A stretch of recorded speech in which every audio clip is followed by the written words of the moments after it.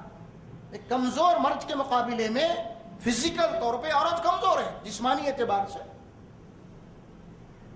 اور اس کو وہ کام دیا جا رہا ہے جو مرد کر رہا ہے، اور اس کو عنوان دیا جا رہا ہے کہ عورت کی آزادی۔ یہ عورت کی آزادی نہیں، عورت کی آزادی کے نام سے عورت کے اوپر ظلم ہے۔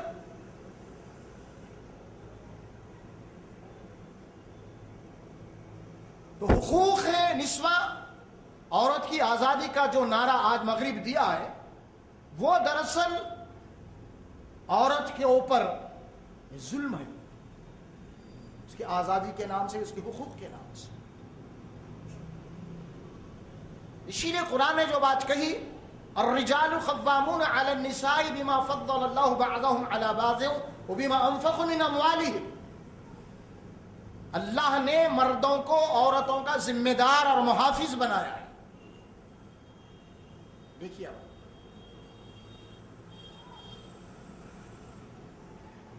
اس کا قوام بنایا ہے، اس کا نگران بنایا ہے، اس کا محافظ بنایا ہے، اس کا سرپرست بنایا ہے عورت کا، مرد کو۔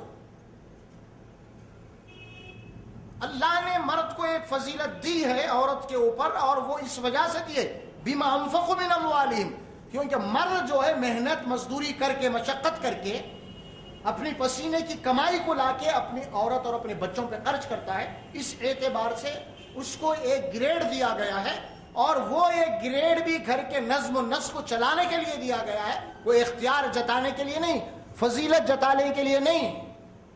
جس طرح ایک ملک ہوتا ہے اور ملک کو چلانے کے لیے کوئی ایک منسٹر کی ضرورت ہوتی ہے، اسی طرح ایک گھر چھوٹا سا، ہمارا کنبہ بھی ایک چھوٹا سا ملک ہے۔ تو اسی لیے چھوٹے سے گھر کے نظم و نسق کو چلانے کے لیے کسی نہ کسی کو اختیار دینا پڑے گا۔ تو یہ اختیار اللہ تبارک و تعالیٰ نے مرد کو دیا ہے تاکہ وہ گھر کے نظم و نسق کو چلا سکے۔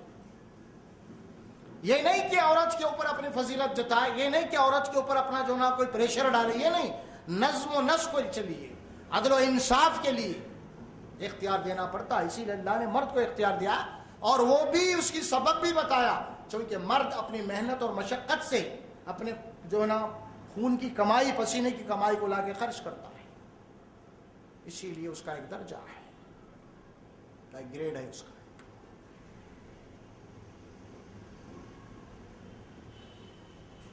تو اب آئیے آپ قرآن میں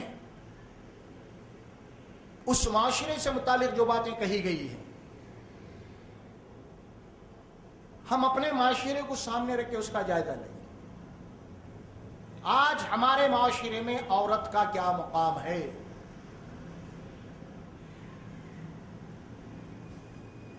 سماج میں ہمارے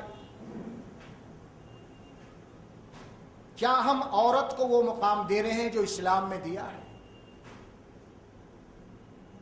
عورت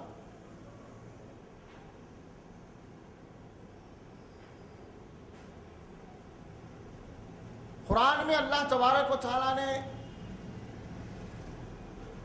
عورت کو جائیداد میں حصے دار قرار دیا۔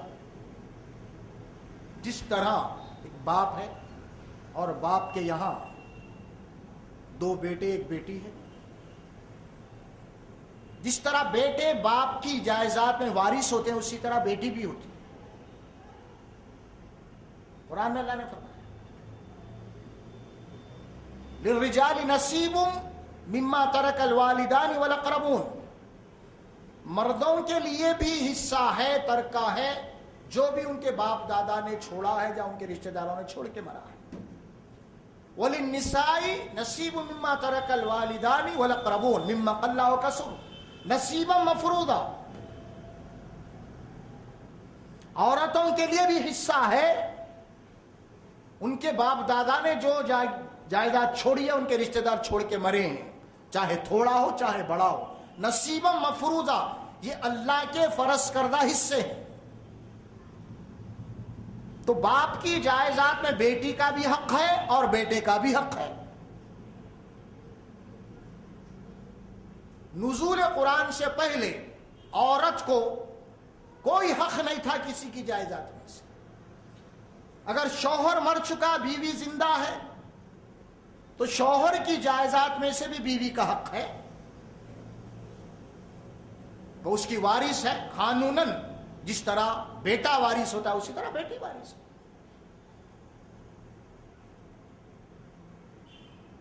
لیکن اس سلسلے میں قرآن مجید نے، کیونکہ اللہ کا کلام اللہ کا دین ہے، اس میں عدل و انصاف ہے، اس میں جس کا جو حق ہے وہ ملے گا، اور جو بھی حقوق ہیں وہ عدل و انصاف کے اوپر مبنی ہے۔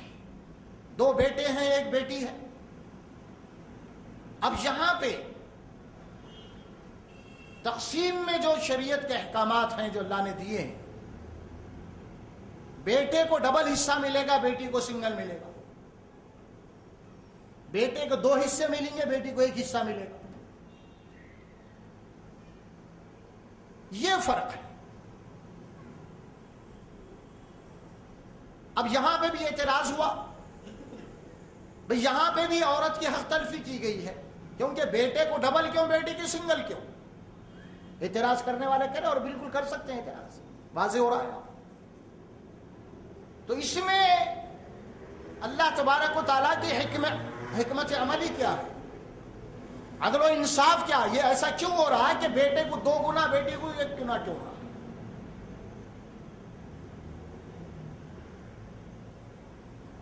تو اس کو سنیے آپ،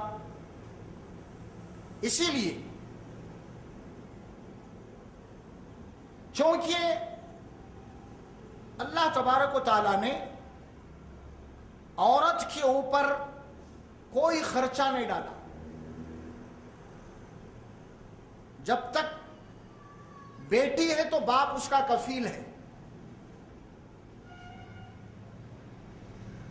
اور جب شادی ہو گئی تو اب باپ کے جگہ اس کا کفیل جو ہے اب شوہر ہے، یہاں باپ خرچ کرے گا اور وہاں شوہر خرچ کرے گا، کیونکہ اس کے پاس جو مال ہے اس کو خرچ کرنے کا ہے ہی نہیں، اس کو تو سیف رکھنا ہے، اور خرچ کرنے کی ذمہ داری پوری کی پوری مرد کے اوپر ڈالی گئی، یا باپ کے اوپر ہے وہاں شوہر کے اوپر ہے۔ تو اسی لیے ظاہر ہے کہ جو خرچ کر رہا ہے اس سے دگنا ہونا ضروری ہے مال، کیونکہ وہ خرچ کر رہا ہے، چونکہ اس کے اوپر خرچ کی ذمہ داری نہیں ہے، ایمرجنسی کے لیے اللہ تبارک و تعالیٰ اس کی سیکورٹی کے لیے دیا ہے، خدا نہ خواستہ یا باپ بھی مر جائے، خدا نہ خواستہ شوہر بھی مر جائے، تو وہ اپنی جو ہے نا سیلف اور ہیلپ کے لیے جو اس کے لیے کوئی سرمایہ ہو، کیپٹل ہو اس کا اپنا،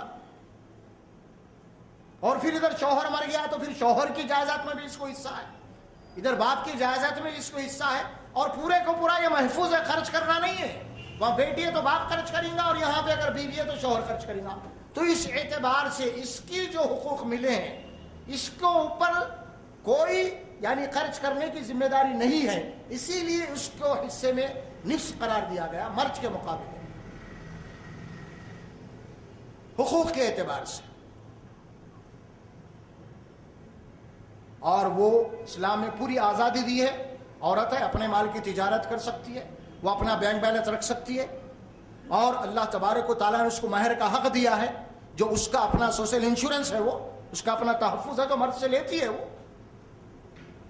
یہ ساری چیزیں اس کا اپنا تحفظ ہے، بتائیے آپ، تو کسی مذہب میں نہیں۔ لیکن پھر بھی اعتراض کرنا، اگر آپ دوسرے دھرموں میں چلے جائیں گے تو عورت کا کوئی حصہ نہیں، اگر شوہر مر گیا ہے تو اس کی ستی ہے، اس کے ساتھ ہی چلے جانا اس کو بھی، اور کیجیے۔ عورت بیوہ بنتی ہے تو اسلام نے بیوہ نے فرمایا کہ فوری نکاح کر دو، اس کو پورا حق ہے اس کو زندگی گزارنے کا۔ سارے حقوق جو ہے اسلام میں دیے عورت کو، کسی اور مذہب میں نہیں۔ عورت کا جو مقام و مرتبہ ہے، یہ آج کے معاشرے نے عورت کے اوپر جو ظلم ہو رہا ہے، یہ بالکل وہی حالات ہیں رسول اللہ صلی اللہ علیہ وسلم کی بعثت سے پہلے جو معاشرے میں حالات تھے۔ وہاں عورت بیٹی پیدا ہوتی تھی تو وہاں جو حالات ہیں آج یہاں بھی پیدا ہو۔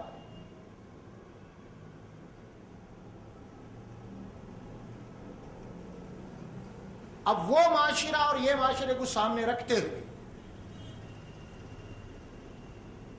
دونوں کا تجزیہ کرتے ہوئے، اور کیجیے آپ، اس معاشرے کی دور جاہلت میں اس معاشرے کا جو علاج ہوا وہ بھی قرآن سے ہوا، اور آج کا جو علاج ہوگا وہ بھی قرآن سے ہوگا۔ قرآن اور رسالت کی طرف لوٹنا پڑے گا۔ وہ دور جاہلت میں جو کچھ بھی ہوا، وہ لوگ ایمان لانے کے بعد میں پھر عورت کا جو مقام تھا اس کو دیا گیا۔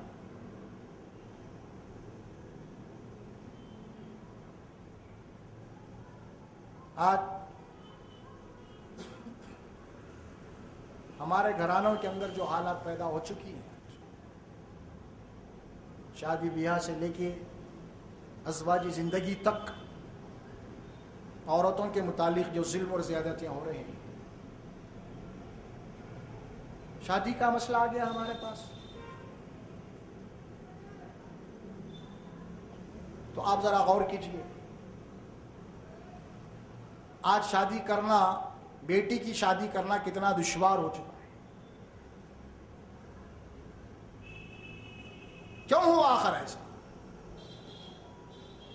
ایک تو اگر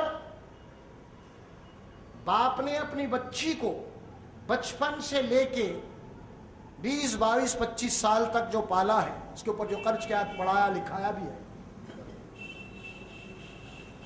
اگر آپ منطقی طور پہ غور کریں، شرعی اعتبار سے نہیں کہہ رہا ہوں میں، اگر آپ منطقی طور پہ اگر غور کریں تو لڑکی والے لڑکے والوں سے ڈیمانڈ کر سکتے ہیں، کیونکہ میں نے بچی کے اوپر اتنا خرچہ، بچی آپ کو میں دے رہا ہوں۔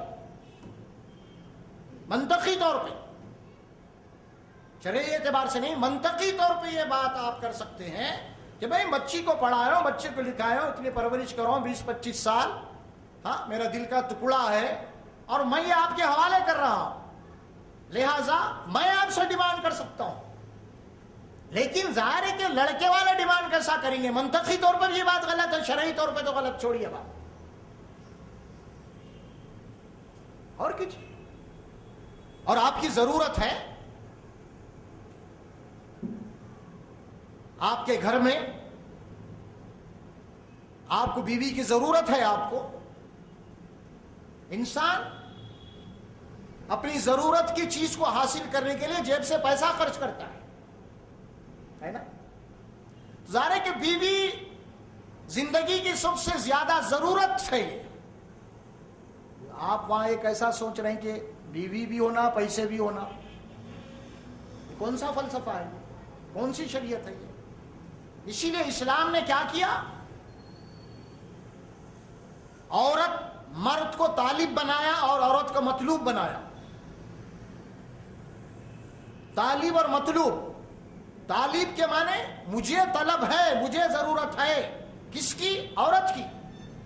اسی لیے شریعت نے اصول دیا ہے کہ لڑکے والے لڑکی کے گھر کو جانا، کیونکہ آپ کو کسی چیز کی ضرورت ہے تو آپ جا کے خریدتے ہیں آپ۔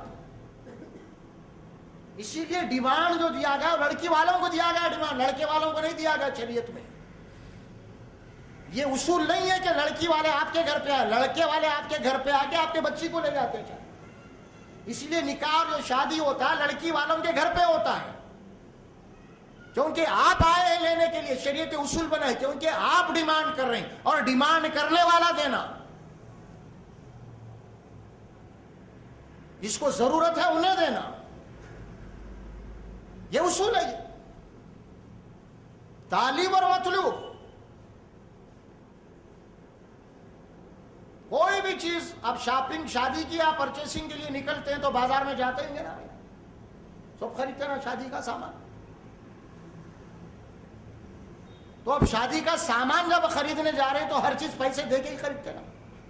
یا آپ چپل کی دکان پہ یا جوتے کی دکان پہ جا کے بولو کل میرا نکاح ہے بھائی، 1-2 جوتے پارسل دے دو میرے کو، کیسے پہرے؟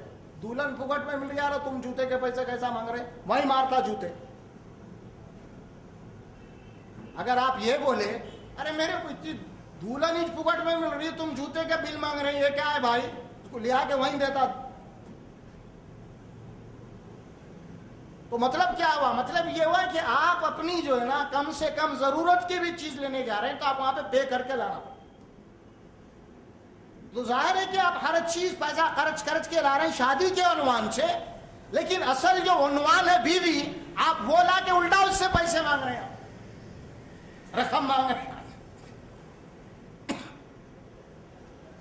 کہاں کا انصاف ہے یہ کون سا فلسفہ ہے، کون سی منطق ہے یہ کون سا مذہب ہے، یہ کس کی بات ہے یہ،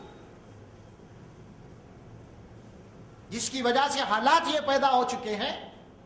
آج لڑکی والے بے انتہا پریشان ہیں، بچیاں والے، جس کی وجہ سے معاشرے کے اندر بہت سارے برائیاں خرابیاں پیدا ہو۔ اسی لیے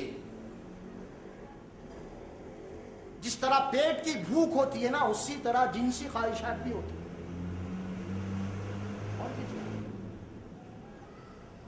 ایک باپ اپنی بیٹی کو کیا اب تک پالا، آگے نہیں پال سکتا؟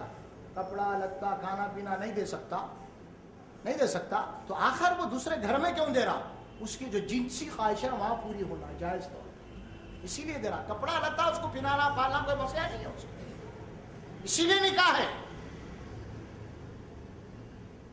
تو ظاہر ہے کہ اگر یہ جائز طور پہ نہیں ہوئیں گا تو ظاہر ہے کہ یہ چیز ناجائز طور پہ پوری ہو جائیں گے بھی۔ اور انہی حالات سے آج ہم گزر رہے ہیں،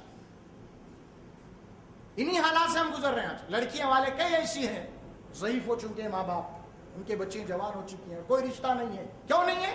محض لین دین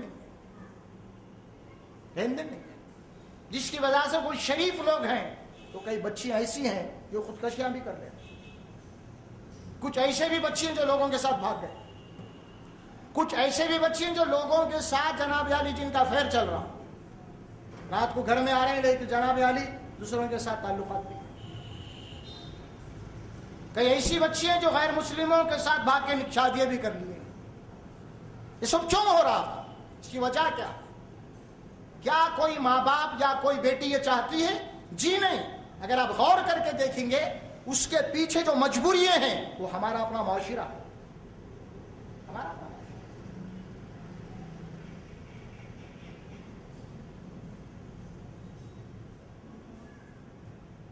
ایک صاحب لڑکی کے گھر کو گئے، لڑکی پسند آ گئی، الحمدللہ صورت شکل بھی اچھی ہے، صوم و صلات کے پابند اخلاق والے بھی ہیں، لڑکی تو پسند آ گئی، سب کچھ ہو گیا۔ اب معاملہ لین دین کا آ گیا، فہرست بھیج دیے لوگ، اور یہ لوگ بالکل غریب ہیں، بولتے کہ بھائی ہم آپ کے ڈیمانڈ مطالبے پورے نہیں کر سکتے، لہذا رشتہ کینسل۔ وہی لڑکی 4-5 مہینے کے بعد ایک اخبار میں نیوز آ گئی کہ کسی کے ساتھ فرار ہو گئی۔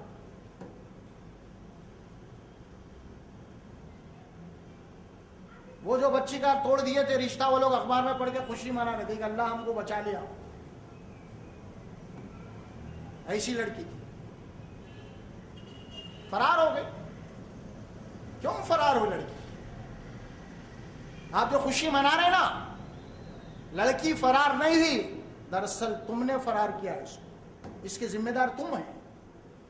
لڑکی اگر تم کو پسند آ گئی تھی، صورت بھی تھی، شکل بھی، اخلاق بھی تھے، محض چونکہ وہ تمہارے مالی ڈیمانڈز پورے نہیں کر سکے اسی لیے تم نے رشتہ توڑ دیا، اور رشتہ توڑ دیے تو لوگ مجبور کر نہیں سکتے، اور بچی ہے، بڑی ہو چکی ہے، اور ظاہر ہے کہ نفس و شیطان کھلا دشمن ہے، وہ کسی کے ساتھ بھی نکل گئی، اس کے ذمہ دار تم ہے، وہ لڑکی نہیں ہے۔ پہلے ذمہ دار تم ہے، معاشرہ ہے۔ لڑکی کو بعد میں دوش دیا۔ یہ سوچیے آپ کہ کیوں بھاگی، اس کے وجوہات کیا تھے، ایسا کیوں ہوا؟ کیا کوئی ماں باپ یہ چاہتے ہیں؟ کیا کوئی بچی یہ کر سکتی ہے جبکہ اس کی جائز ضروریات پورے ہو جائے؟ جی نہیں۔ یہ معاشرہ ہے جو آج جو کچھ بھی جرائم ہو رہے ہیں، آج لڑکیاں جو کچھ بھی قدم اٹھا رہی ہیں، آج یہ معاشرہ اس کا ذمہ دار ہے۔ وہ مرد اس کے ذمہ دار ہیں جو لین دین کو شادی اور نکاح کی بنیاد بنائے ہوئے، یہ اس کے ذمہ دار ہے۔ اصل میں لڑکی بھاگ گئی یا فلاں ایسا ہوگا، فلاں ایسا ہو گئی، لڑکیاں مجبور ہیں، گھر میں ضعیف ماں باپ ہیں، کچھ بچیاں ہیں غریب ہے، غربا کا نوکری کر رہے ہیں، کوئی محنت کر رہے ہیں، کوئی آفس میں ہے، ہم ان کو بدنام کر رہے ہیں، ارے دیکھو یہ مسلمان ہے کام کر رہی، یہ مسلمان ہے دیکھو دفتر میں آفس میں ہے۔ آپ کو یہ بدنام کرنا، انگلی اٹھانا بہت آسان ہے، لیکن کیا ابھی آپ نے غور کیا کہ یہ نوکری کیوں کر رہے؟ کیا ابھی اس کے گھر میں جھانکا آپ نے؟ کتنا بھوکا کتنا پیاسا ہے، کیا فاقہ ہو رہا ہے؟ کبھی یہ جھانکا آپ نے؟ زبان کھولنا انگلی اٹھانا بہت آسان ہے اور یہ کہہ دینا آسان ہے کہ فلاں سے پیچھے بھاگ گئی. اس کو بھگانے والے کون ہے؟ تمہارا معاشرہ. اور کیجیے ایسے حالات کیوں پیدا ہو رہے ہیں؟ اسی وجہ ہے آج معاشرہ ہمارا بگڑ چکا ہے. عورت کے اوپر جو ظلم دور جہالت میں ہوا وہ آج ہو رہا ہے. آج ہو رہا ہے وہ.